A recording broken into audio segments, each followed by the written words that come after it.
I used to work the night shift at this old gas station just off the highway. It wasn't much. 2 pumps, a tiny store, and flickering lights that made everything look worse than it already was. Most nights were dead quiet, just me, the buzzing fridge, and the occasional trucker grabbing coffee. The manager, Carl, always left before sundown, said he didn't like being there after dark. I thought he was just superstitious. It was early April, the heat getting. That night, wind kept scraping the side windows with dry branches. The neon sign outside was half lit, casting weird shadows across the lot. I remember thinking how peaceful it was, until I saw the list of rules taped behind the counter. I hadn't noticed it before, and rule number 1, never look out the window after midnight. As the clock ticked toward midnight, the wind howled louder, rattling the glass panes. I was restocking the shelves when I heard a faint tapping sound, like someone lightly drumming their fingers against the window. I paused, my heart racing, but then I shook my head. It was probably just the branches again, nothing to worry about. I went back to organizing the candy aisle, but the tapping continued, persistent and rhythmic. I glanced over at the window. Nothing was there, just the darkness of the parking lot and the glow of the flickering streetlight. Maybe it was my imagination, or perhaps the fatigue from my long shifts was catching up to me. I chuckled to myself and turned back to the shelves, convincing myself it was just the wind playing tricks. But deep down, that uneasy feeling began to settle in. Just as I was starting to relax again, the tapping returned, this time louder and more insistent. It felt like fingers drumming against the glass, and I couldn't ignore it. I turned to look, my stomach twisting, but the parking lot remained empty, swallowed by shadows. The flickering streetlight cast eerie shapes, and I forced a laugh, trying to brush it off. Just the wind again, I muttered to myself. I had watched too many horror movies lately. My mind was playing tricks on me. Maybe I was just tired. I had been working too many shifts in a row. Still, unease crept in, gnawing at the edges of my mind. I kept glancing at the window, heart pounding, wondering if there was something or someone lurking just out of sight. It felt ridiculous, but I couldn't shake the feeling that I wasn't alone. Just as I was convincing myself to focus on the task at hand, the lights above flickered violently, plunging the gas station into darkness for a heartbeat before they surged back to life. My heart raced as I instinctively glanced around, feeling a chill run down my spine. That's when I heard it, a loud bang coming from the back room. It sounded like a heavy door slamming shut. I froze, every instinct screaming at me to run, but instead I edged toward the door leading to the storage area, my heart thumping in my ears. "Hello?" I called out, my voice barely above a whisper. No response. Just the unsettling silence, broken only by the rustle of plastic wrapping in the wind outside.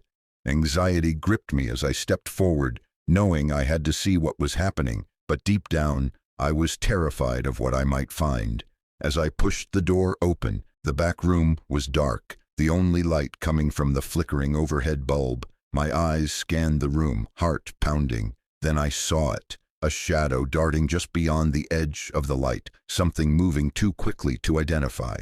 Panic surged within me, and I stepped back, but the door creaked loudly behind me, slamming shut as if on its own. I rushed to pull it open, but it wouldn't budge.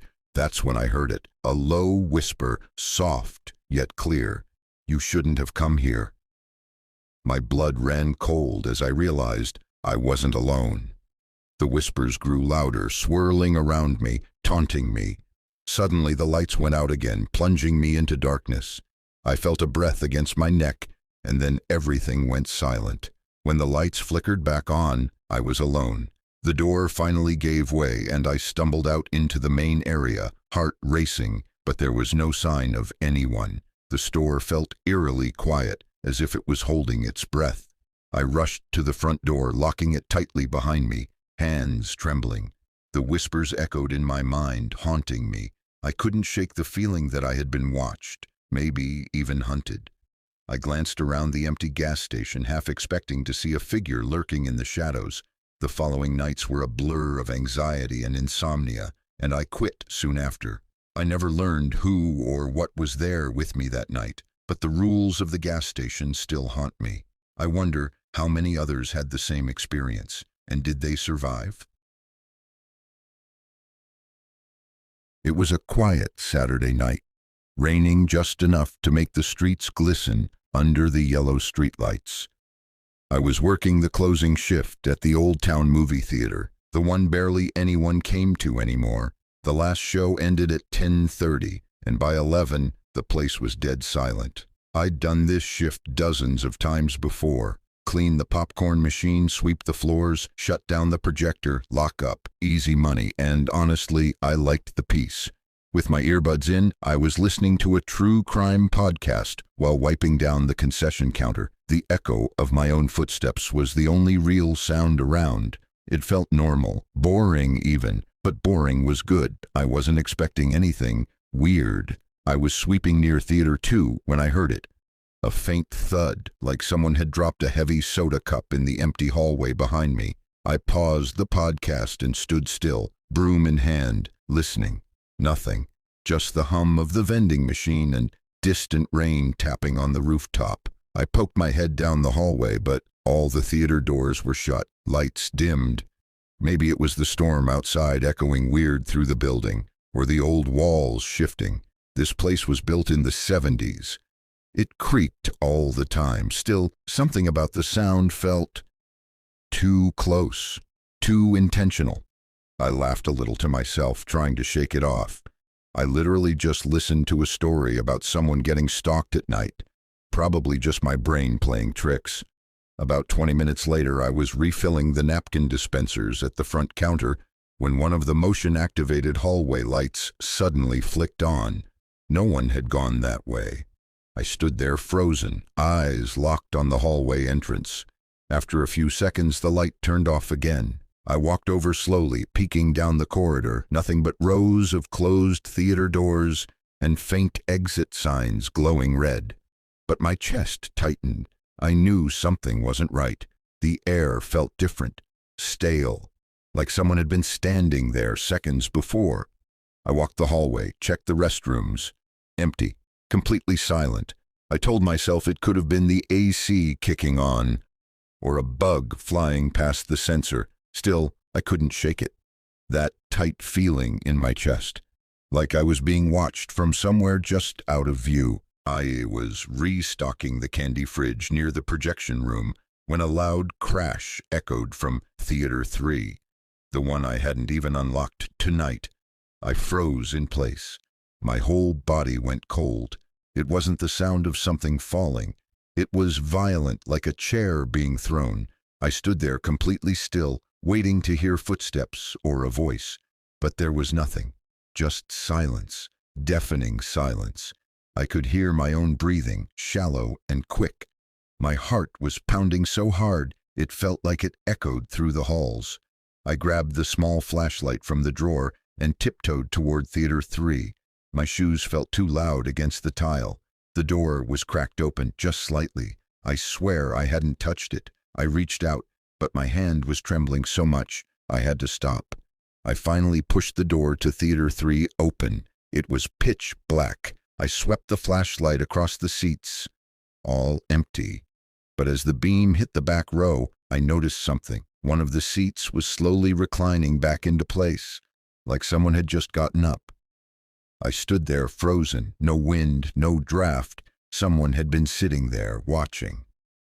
I backed out slowly, my breath caught in my throat.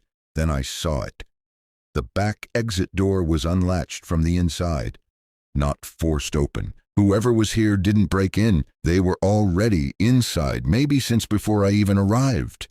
The thought made my stomach turn. Every creak, every flicker of shadow earlier. It wasn't my imagination. Someone had been watching me, and I had no idea how long they were doing it. The cops checked the whole place. Theater 3, the exits, even the projection booth. Nothing. No signs of forced entry. No one hiding. Just me. And the awful silence. They said maybe it was a prank. Maybe I imagined it, but I know what I saw. That seat didn't move on its own. That door didn't unlock itself. I still work here, but I never do the night shift alone anymore. Even when the place is empty, I feel it. That same cold weight behind me, like eyes pressing into my back. I keep thinking, what if they never left? What if they're still hiding somewhere in the dark corners of this old place, just waiting? Honestly, I still don't know how long they were watching me. It was just another slow Tuesday night on the graveyard shift. I'd been working the overnight slot at a lonely rest stop off Highway 95 for a couple months now. Out in the Nevada desert, silence is normal. You get used to the wind rattling the metal signs, the occasional car rolling in around 2 a.m., and the buzzing flicker of the old vending machine lights. I had my usual setup, hot coffee, earbuds in, scrolling through dumb videos on my phone behind the counter. The cameras showed nothing but empty parking lot and sand. It was boring, honestly. Peaceful in a weird way. No customers for hours. Just me, the buzzing lights, and that endless stretch of black road outside. It was just another slow Tuesday night on the graveyard shift.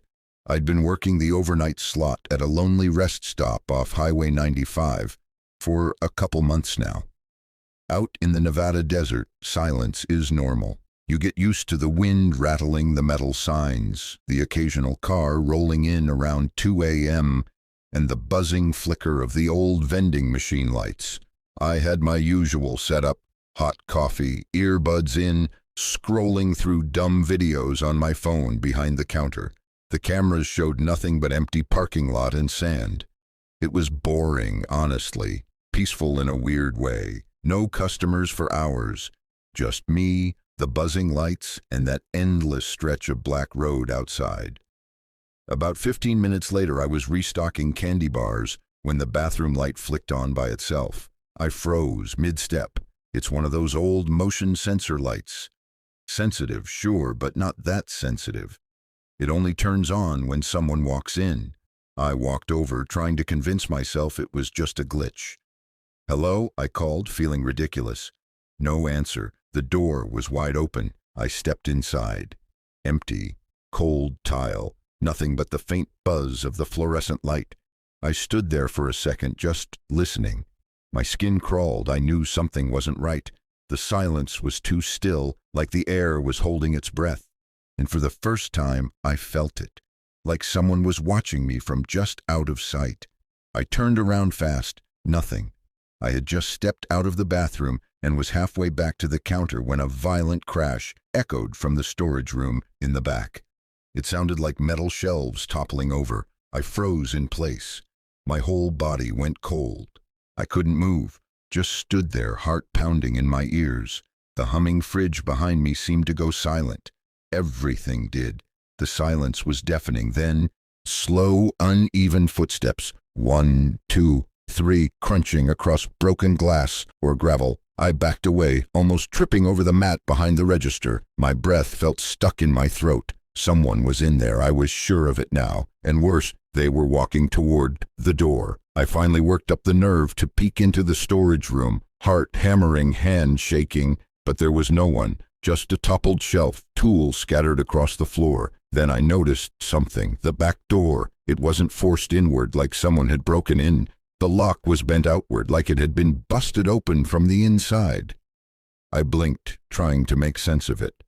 That meant whoever was here didn't come in. They were already inside, maybe hiding all night, watching me, moving only when I wasn't looking. Maybe the footsteps weren't coming toward the door, but away from me, trying to leave quietly until they got frustrated. Or maybe they didn't like that I noticed them. The cops showed up about 10 minutes later. They checked the house top to bottom. Nothing, no footprints, no signs of forced entry, just the busted door and scattered tools. They said it was probably an attempted break-in, told me to replace the locks and stay alert. But I knew better. They didn't break in, whoever it was.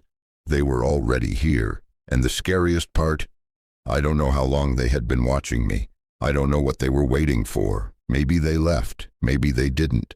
I still live in this house. Still hear creaks at night, still check every room before bed, but I haven't slept right since. And some nights, I swear I hear breathing that isn't mine.